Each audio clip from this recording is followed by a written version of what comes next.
सुन्दर हरैचा नगरपालिका 7 स्थित गछिया खेल मैदानमा आइतबार विभिन्न जात जातिका मौलिक वेशभूषा, झाँकी, बाजागाजा र सांस्कृतिक प्रस्तुतिले रङ्गीन बन्यो। अवसर थियो 32औं विश्व आदिवासी दिवस। नेपाल आदिवासी जनजाति महासङ्घ सुन्दर हरैचाको आयोजनामा भएको कार्यक्रममा विभिन्न आदिवासी जनजाति समुदायले आफ्ना मौलिक भाषा, संस्कृति, संस्कार र परम्परा झल्काउने झाँकी तथा र्याली प्रस्तुत गरे। एउटै मैदानमा फरक फरक समुदायका संस्कृति र पहिचान एकसाथ प्रस्तुत हुँदा कार्यक्रम अनेकतामा एकताको जीवन्त उदाहरण बनेको थियो। कार्यक्रमको उद्घाटन जिल्ला समन्वय समिति मोरङका अध्यक्ष अजम्बर राईले गरेका थिए। कार्यक्रममा उनले आदिवासी जनजातिको भाषा, संस्कृति, परम्परा र मौलिक पहिचान नेपालको साझा सम्पत्ति भएको बताए। पहिचान र संस्कृतिको संरक्षणसँगै आदिवासी जनजातिका अधिकार सुनिश्चित गर्न राज्यका सबै तहबाट आवश्यक पहल हुनुपर्नेमा उनले जोड दिए। कार्यक्रमका सभाध्यक्ष तथा नेपाल आदिवासी जनजाति महासङ्घ सुन्दर हरैचा नगर समन्वय परिषदका अध्यक्ष सुमन याखाले आदिवासी जनजातिको पहिचान संरक्षण केवल उत्सव मनाउने विषय नभई पुस्ता हस्तान्तरणको विषय भएको बताए।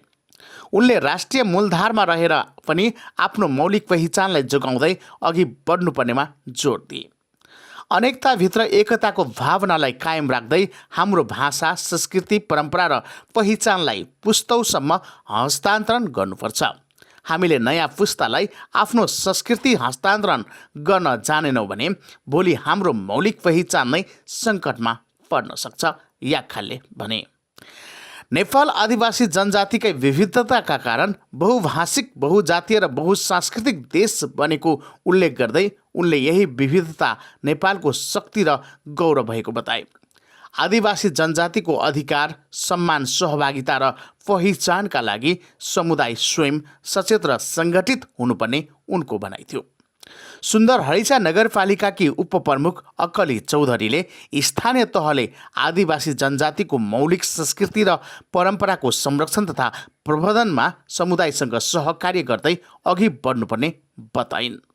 कार्यक्रममा पूर्व प्रदेश सांसद लोकप्रसाद सङ्ग्रौला तथा नेपाल आदिवासी जनजाति महासङ्घ सुन्दर हरैचाका सल्लाहकार देवराज तामाङ लगायतले आदिवासी जनजातिको अधिकार, पहिचान र सांस्कृतिक संरक्षणको आवश्यकतामाथि प्रकाश पार्दै शुभकामना व्यक्त गरेका थिए।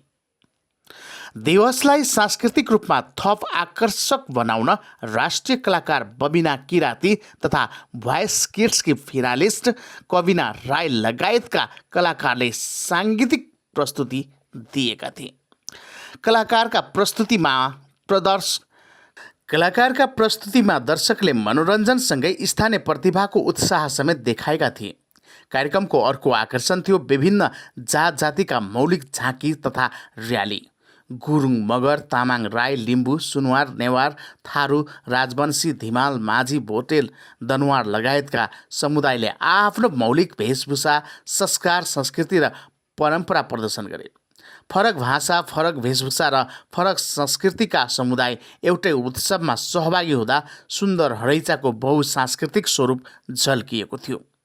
झाँकीमा देखिएका मौलिक पोसाक, परम्परागत बाजागाजा र सांस्कृतिक प्रस्तुतिले नयाँ पुस्ताले आफ्नो मौलिकतासँग जोड्ने सन्देश समेत दिएको थियो। विश्व आदिवासी दिवस केवल एउटा समुदायको पर्व होइन, नेपालको बहुसांस्कृतिक पहिचानको उत्सवका रूपमा स्थापित हुँदै गएको छ। सुन्दर हरैचामा आयोजित कार्यक्रमले पनि यही सन्देश दिएको छ। पहिचान फरक हुन सक्छ, संस्कृति फरक हुन सक्छ, भाषा फरक हुन सक्छ, तर अनेकताभित्रको एकता नै नेपालको मौलिक शक्ति हो। आफ्नो भाषा, संस्कृति, संस्कार र परम्परा संरक्षण गर्दै नयाँ पुस्तामा हस्तान्तरण गर्न सके मात्रै आदिवासी जनजातिको पहिचान जीवन्त रहनेछ।